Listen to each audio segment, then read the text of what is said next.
Good morning everyone. So today we are going to do Silo third theorem.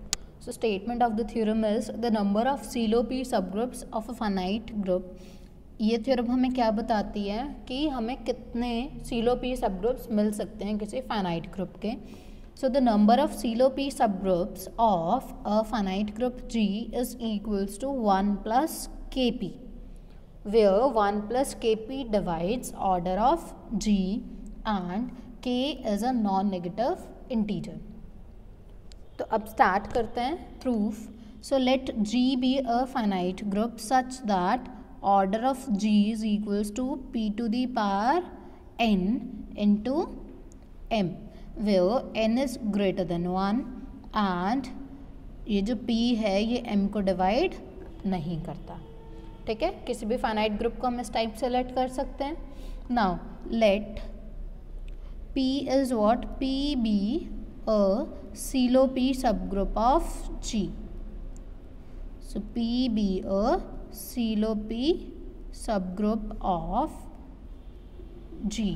तो अगर ये Silo P subgroup है G का, so this implies कि order of P is equals to P to the power n, such that P to the power n divides order of G, but P to the power n plus 1 doesn't divide order of G. Clear? इतना done. So अगर H and K, अगर H and K दो सब groups होते हैं तो double कॉसेट decomposition से हम G को क्या लिखते हैं?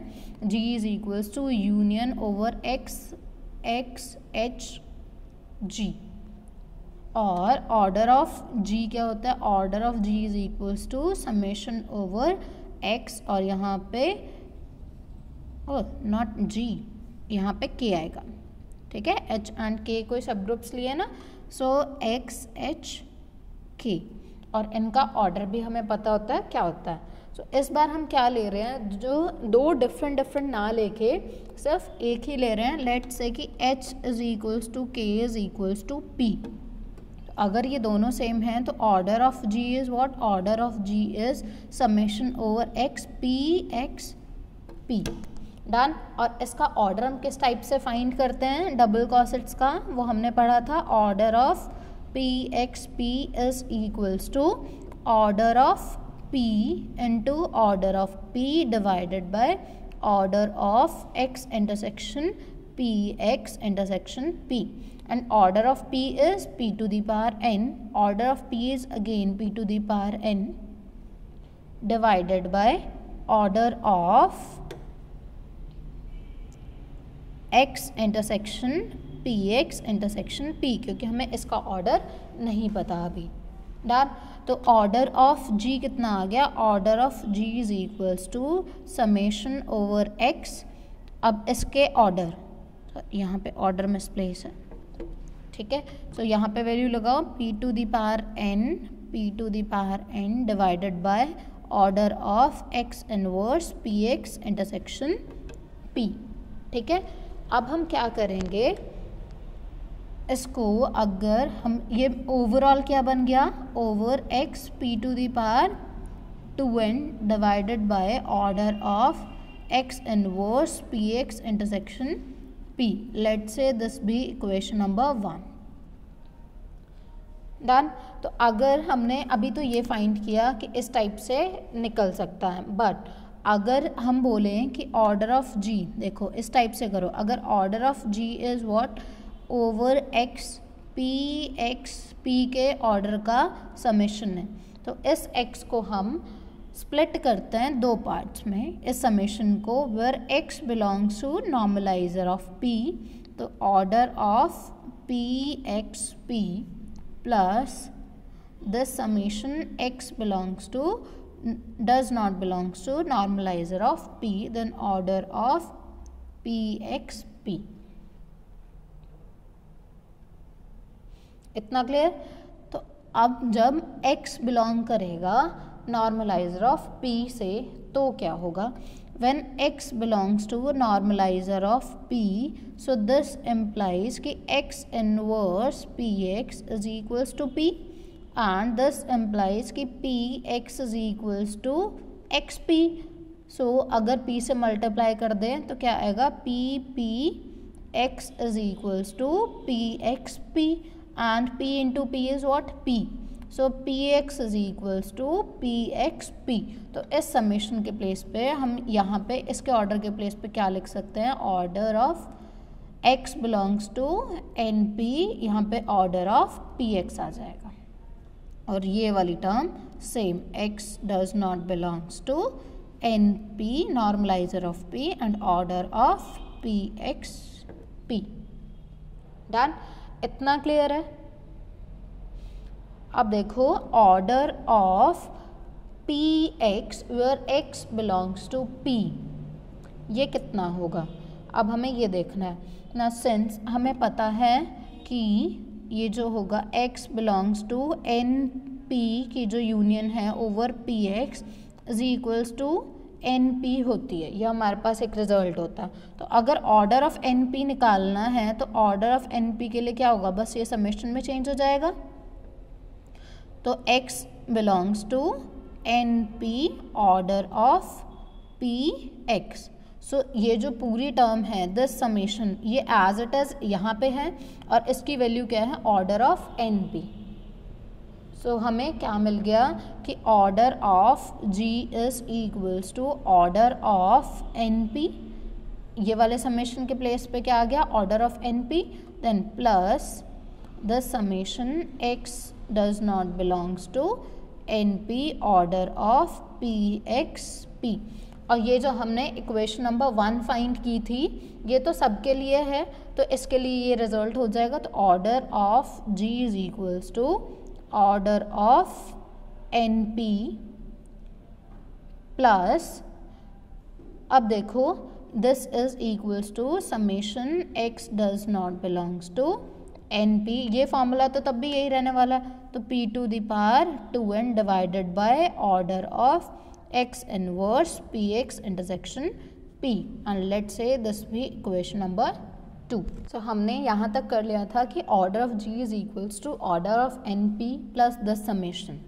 अब हम p to the power 2n को क्या लिख सकते हैं, p to the power n into p to the power n, then उसको +1 और -1 करके हम ये लिख सकते हैं, ठीक है। तो p to the power n+1 summation से बाहर पिक कर लिया और ये जो समेशन बचा इसको हमने क्या लेट कर लिया, lambda.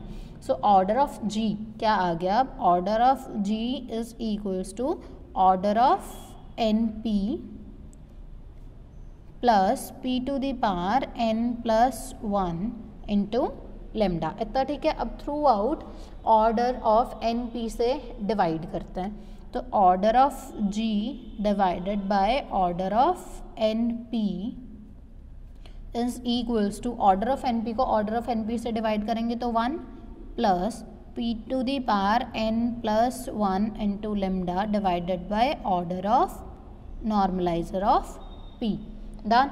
Now since N P is a subgroup of g, अगर एन पी g का सब ग्रुप है तो क्या होगा, since normalizer of P is a subgroup of G, so subgroup group के ऑर्डर को डिवाइड करता है, so order of NP divides order of G, so this implies order of NP divided by order of G is equals to some integer।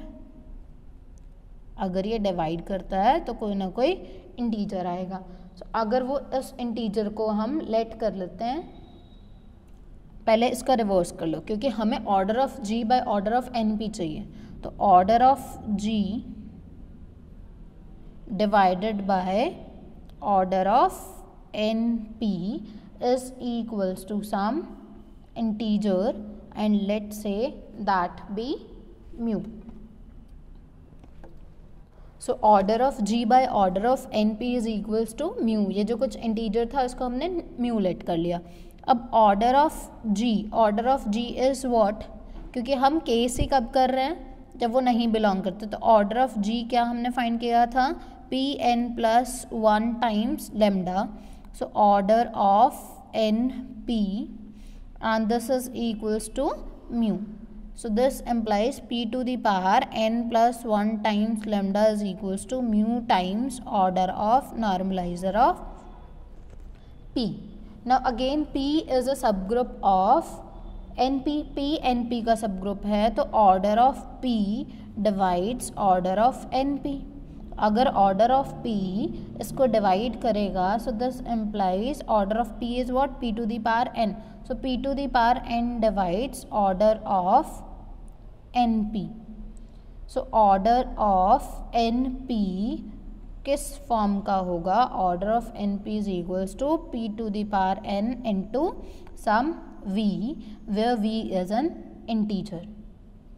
ठीक है, अब इससे अब p to the power n plus 1 into lambda is equals to mu. यहाँ पे order of np के place पे ये पुट कर दो p to the power n times v.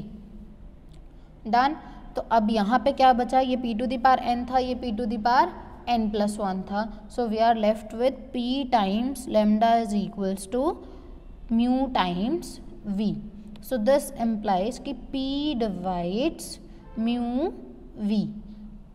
ठीक है, अब ये दो के प्रोडक्ट को डिवाइड करता है. सो दिस इम्प्लाइज कि p v और u दोनों को डिवाइड करेगा. दोनों में से एक केस तो होना चाहिए क्योंकि p दो के प्रोडक्ट को डिवाइड कर रहा है तो या तो वो म्यू को डिवाइड करेगा या वो v को डिवाइड करेगा. सो पहले लेके चलते हैं कि लेट से कि जो p है वो v को डिवाइड करता है. So let p divides v. अगर p v को डिवाइड करता है तो p to the power n into p divides p to the power n into v. So this implies कि p to the power n plus 1 divides p to the power n into v.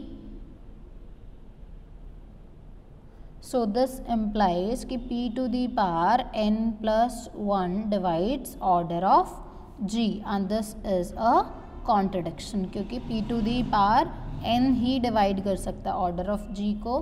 So this implies p does not divides v. So we are left with only one case कि p divides mu. अगर p mu को divide करता है so this implies कि mu by p is equals to some integer. कोई ना कोई integer आएगा.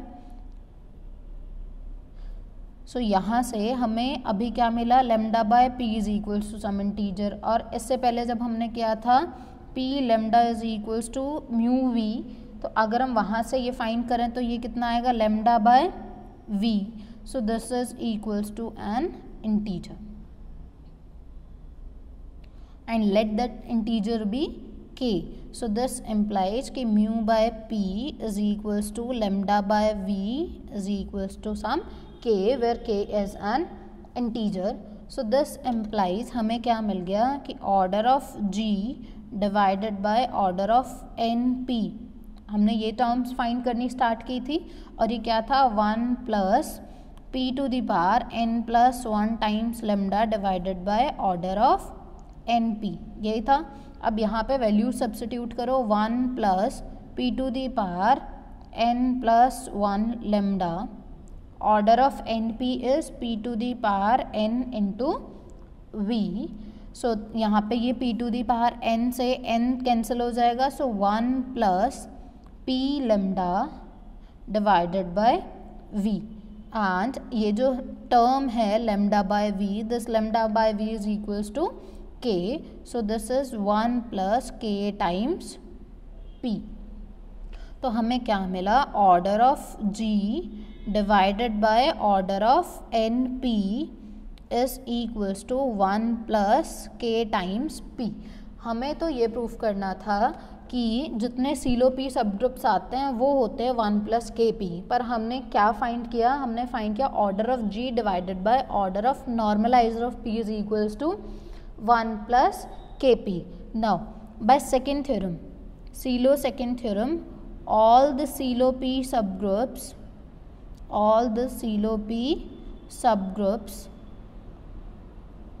of G are conjugates.